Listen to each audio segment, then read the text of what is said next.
एक बार की बात है, एक रहस्यमयी चांदनी रात में जब पूर्णिमा का चांद आसमान में चांदी की तरह चमक रहा था, राजकुमार वीरेंद्र अपने तेज तर्रार काले घोड़े श्याम वर्ण पर सवार होकर एक प्राचीन और जादुई जंगल में प्रवेश कर रहा था। ये जंगल कोई साधारण जंगल नहीं था। इसकी पत्तियां चांदनी में चमकती थीं और पेड़ों में प्राचीन आत्माएं बसती थीं जो रात में फुसफुसाती थीं।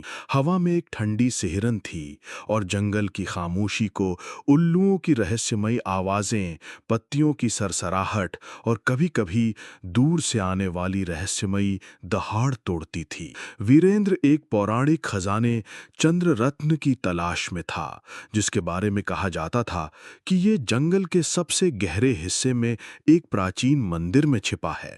चंद्र रत्न न केवल अनंत शक्ति देता था, बल्कि ये जंगल की सारी जादुई शक्तियों का स्रोत भी था। वीरेंद्र एक नन्हा सा तावीज अपने गले में पहने हुए था, जो उसे उसके पिता राजा विक्रमादित्य ने दिया था। तावीज में एक छोटा सा नीला रत्न जड़ा था, जो चांदनी में हल्का हल्का चमकता था। राजा ने कहा था, ये तावीज तुम्हें जंगल के खतरों से बचाएगा, लेकिन सावधान रहना, क्योंकि जंगल की हर छाया में रहस्य छिपा है। जंगल के बीचों बीच, जहां पेड़ों की छाया इतनी घनी थी कि चांदनी भी मुश्किल से जमीन तक पहुंच पाती थी, वीरेंद्र को अचानक अपने शरीर में एक तीव्र जलन महसूस हुई। उसकी त्वचा पर मानो बिजली की लहरें दौड़ रही हों। उसने श्याम वर्ण को रोका और दर्द से चीखते हुए जमीन पर गिर पड़ा। उसकी आंखें सुनहरी चमक के साथ जल उठीं और उसके हाथ पैर कांपने लगे। उसके नाखून तेज पंजों में बदल गए, उसकी त्वचा पर काले भूरे बाल उगाए और उसका चेहरा लंबा और नोकीला होकर एक भयानक भेड़िए का रूप लेने लगा। कुछ ही पलों में राजकुमार वीरेंद्र एक विशाल शक्तिशाली भेड़िया बन चुका था। उसकी आंखें चांद की तरह चमक रही थीं और उसकी दहाड़ इतनी जोरदार थी कि जंगल के पेड़ हिल गए। श्याम वर्ण डर के मारे भाग गया और वीरेंद्र अकेला रह गया। भेड़िया बन चुका वीरेंद्र अपने नए रूप को देखकर हैरान और भयभीत था। उसने अपने विशाल पंजों और तेज दांतों को देखा और उसकी दहाड़ ने जंगल के जानवरों को जंगल की गहराई में छिपने पर मजबूर कर दिया। तभी जंगल की छाया से एक रहस्यमयी जादूगरनी प्रकट हुई। उसका लंबा काला लबादा हवा में लहरा रहा था और उसकी आंखें चांद की तरह चमक रही थीं। उसके हाथ में एक जादुई छड़ी थी, जिसके सिरे पर एक चमकता हुआ रत्न था जो हरे और नीले रंग में झिलमिला रहा था। उसने गहरी आवाज में कहा, राजकुमार वीरेंद्र, तुम पर मेरी माँ जादूगरनी मायावी का श्राप है। कई साल पहले तुम्हारे पूर्वज राजा रुद्रसेन ने मेरी माँ का दिल तोड़ा और चंद्र रत्न चुराने की कोशिश की। बदले में उसने तुम्हारे खानदान को श्राप दिया कि हर पूर्णिमा की रात तुम भेड़िया बन जाओगे। तभी जंगल की हवा और ठंडी हो गई और एक भूतिया छाया प्रकट हुई। ये एक प्राचीन राजा की आत्मा थी, जिसे जंगल का भूतिया राजा कहा जाता था। उसका शरीर पारदर्शी था और उसकी आंखें सफेद लपटों की तरह जल रही थीं। उसने गंभीर आवाज में कहा, वीरेंद्र, मैं इस जंगल का रक्षक हूँ। चंद्र रत्न मेरी निगरानी में है और इसे केवल वही प्राप्त कर सकता है जो 3 परीक्षाओं को पास करे: साहस, बुद्धि और निष्ठा। जादूगरनी ने वीरेंद्र को एक चमकता हुआ तावीज दिया, जो उसके गले में पहले से मौजूद तावीज से जुड़ गया। उसने कहा, यह तावीज तुम्हें चंद्ररत्न तक ले जाएगा, लेकिन रास्ता खतरों से भरा है। मंदिर की रक्षा अग्नि वायु ड्रैगन करता है और उस तक पहुंचने के लिए तुम्हें भूतिया राजा की 3 परीक्षाएं पास करनी होंगी। वीरेंद्र ने अपनी भेड़िया दहाड़ के साथ हिम्मत दिखाई और कहा, मैं तैयार हूं। पहली परीक्षा साहस की थी। भूतिया राजा ने उसे गहरी खाई में ले गया, जहां नीचे आग की नदी बह रही थी। खाई के पार एक सकरी रस्सी का पुल था जो हवा में हिल रहा था। भूतिया राजा ने कहा, इस पुल को पार करो और डर को अपने दिल में जगह मत दो। वीरेंद्र ने अपनी भेड़िया शक्ति का उपयोग किया।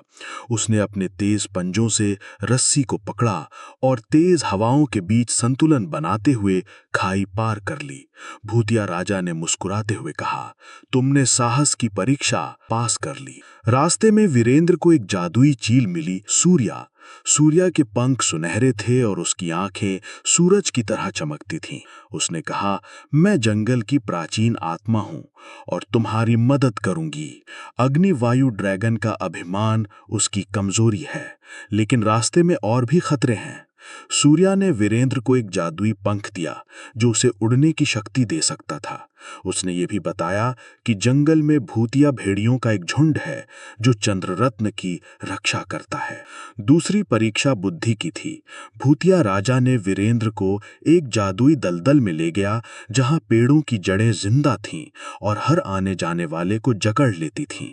दलदल के बीच में एक पहेली थी जो एक प्राचीन पत्थर पर लिखी थी, मैं वो हूं जो रात को चमकता है लेकिन दिन में छिप जाता हूं। मैं ना तो जीवित हूं ना ही मृत, मैं क्या हूं?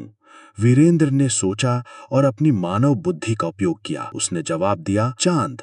पत्थर चमक उठा और जड़ें पीछे हट गईं। सूर्या ने आसमान से उड़ते हुए तारीफ की, तुमने बुद्धि की परीक्षा पास कर ली। जंगल के और गहरे हिस्से में वीरेंद्र पार भूतिया भेड़ियों का झुंड अमला कर गया। उनकी आंखें नीली लपटों की तरह जल रही थीं और उनके शरीर पारदर्शी थे। वे चंद्ररत्न की प्राचीन रक्षक आत्माएं थीं। वीरेंद्र ने अपनी भेड़िया शक्ति का उपयोग किया और एक जोरदार दहाड़ मारी जिससे भेड़िए डर के पीछे हट गए। सूर्या ने हवा में उड़ते हुए भेड़ियों को अपनी सुनहरी रोशनी से भगाया और वीरेंद्र को रास्ता दिखाया। तीसरी परीक्षा निष्ठा की थी। भूतिया राजा ने वीरेंद्र को एक जादुई दर्पण दिखाया जिसमें उसका परिवार और राज्य खतरे में दिख रहा था। राजा ने कहा, तुम चंद्ररत्न लेकर अपने श्राप को तोड़ सकते हो या इसे जंगल को लौटा सकते हो ताकि ये हमेशा सुरक्षित रहे, लेकिन दोनों एक साथ नहीं हो सकते। वीरेंद्र ने अपने दिल की सुनी। उसने कहा, मैं चंद्ररत्न को जंगल के लिए समर्पित करता हूं क्योंकि मेरे राज्य की सुरक्षा जंगल की शांति पर निर्भर है। भूतिया राजा ने मुस्कुराते हुए कहा, तुमने निष्ठा की परीक्षा पास कर ली। लंबी और खतरनाक यात्रा के बाद वीरेंद्र प्राचीन मंदिर तक पहुंचा। मंदिर की दीवारें चमकते हुए पत्थरों से बनी थीं और इसका प्रवेश द्वार विशाल था। मंदिर के बीचों बीच चंद्ररत्न एक जादुई मंच पर चमक रहा था जिसके चारों ओर एक नीली आभा थी, लेकिन उसकी रक्षा अग्नि वायु ड्रैगन कर रहा था जिसका शरीर आग की तरह लाल था और उसके पंखों से चिंगारियां निकल रही थीं। ड्रैगन ने दहाड़ते हुए कहा, कोई भी चंद्ररत्न को छू नहीं सकता। वीरेंद्र ने अपनी चतुराई और सूर्या के जादुई पंख का उपयोग किया। उसने ड्रैगन के चारों ओर तेजी से उड़ान भरी जिससे अग्नि वायु का ध्यान भटक गया। फिर उसने अपनी भेड़िया शक्ति से एक जोरदार दहाड़ मारी जिससे मंदिर की दीवारें हिल गईं। ड्रैगन ने आग की लपटें उगली, लेकिन वीरेंद्र ने तावीज की जादुई शक्ति से खुद को बचाया। सूर्या ने आसमान से ड्रैगन पर अपनी सुनहरी रोशनी डाली जिससे वो कमजोर हो गया। अंत में वीरेंद्र ने एक तेज छलांग लगाकर चंद्ररत्न को अपने पंजों में ले लिया। जैसे ही वीरेंद्र ने चंद्ररत्न को छुआ, उसके शरीर में फिर से जलन शुरू हो गई। चंद्ररत्न की रोशनी ने उसके भेड़िया रूप को गायब कर दिया और वो फिर से राजकुमार वीरेंद्र बन गया। तभी जादूगरनी और भूतिया राजा दोनों प्रकट हुए। जादूगरनी ने कहा, तुमने अपनी हिम्मत, बुद्धि और निष्ठा से न केवल श्राप तोड़ा बल्कि चंद्ररत्न को जंगल की रक्षा के लिए लौटा दिया। लेकिन एक रहस्य और है। उसने खुलासा किया कि चंद्ररत्न वास्तव में उसकी मां का दिल था जिसे जादुई शक्ति ने रत्न में बदल दिया था। वीरेंद्र के पूर्वज ने इसे चुराने की कोशिश की थी, लेकिन अब ये वापस अपनी जगह पर था। जादूगरनी ने वीरेंद्र को एक नया तावीज दिया जिसमें चंद्ररत्न का एक छोटा सा टुकड़ा था। उसने कहा, ये तुम्हें हमेशा जंगल की शक्ति से जोड़े रखेगा। भूतिया राजा ने मुस्कुराते हुए कहा, तुम अब जंगल के सच्चे रक्षक हो। वीरेंद्र ने सूर्या और जंगल के जानवरों की मदद से अपने घोड़े श्यामवर्ण को ढूंढा और महल लौट गया। जंगल के जानवरों ने एक भव्य उत्सव का आयोजन किया जिसमें चमकते हुए फूलों की मालाएं और जादुई रोशनी थी।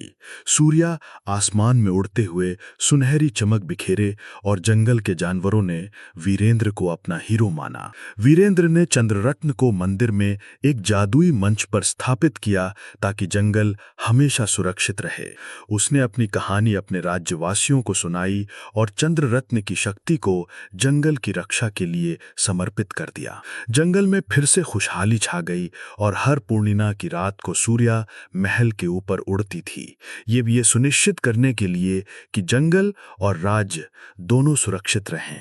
इस तरह एक चांदनी रात ने राजकुमार वीरेंद्र को न केवल एक भेड़िया बनाया, बल्कि उसे साहस, बुद्धि और निष्ठा का महत्व भी सिखाया। उसकी कहानी जंगल और राज्य में एक किंवदंती बन गई, जिसे लोग चांदनी रातों में अपने बच्चों को सुनाते थे। बच्चे सूर्या की सुनहरी उड़ान को देखकर सपने देखते थे